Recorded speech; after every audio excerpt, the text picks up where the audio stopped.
kun kuulla sain, epäilen vielä korviain.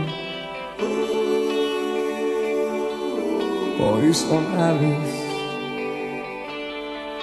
Joku kertoi hänen nouseen koneeseen, joku junaan taas astuneen.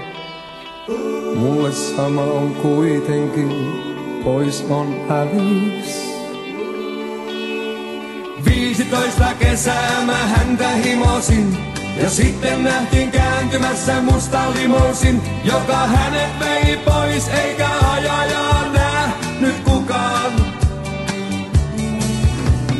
Miksi hän mulle tehnyt tämän ois, ja kertomatta osoitetta livahtanut pois? Kuka kummaan tuo mies, ken hänet on saanut mukaan? Eilen sen kun kuulla sain, epäilen vielä korviain. Pois on Alice.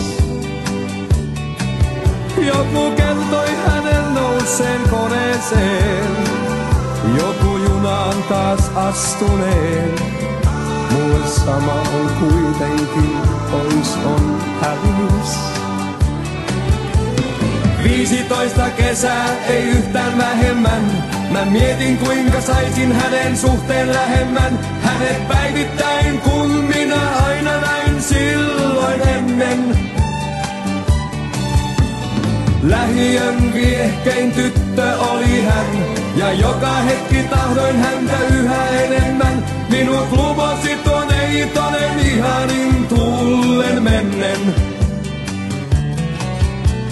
Kun mä sain kuulla uutisen tuon, niin mä uhkasin, että nyt juon.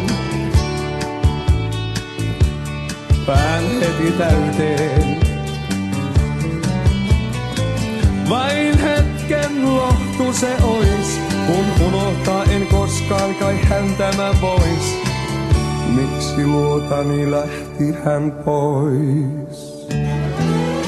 15 kesää mä salaa rakastin, mut tunteitani käsitteli hän kuin pakastin. Mä kun melkein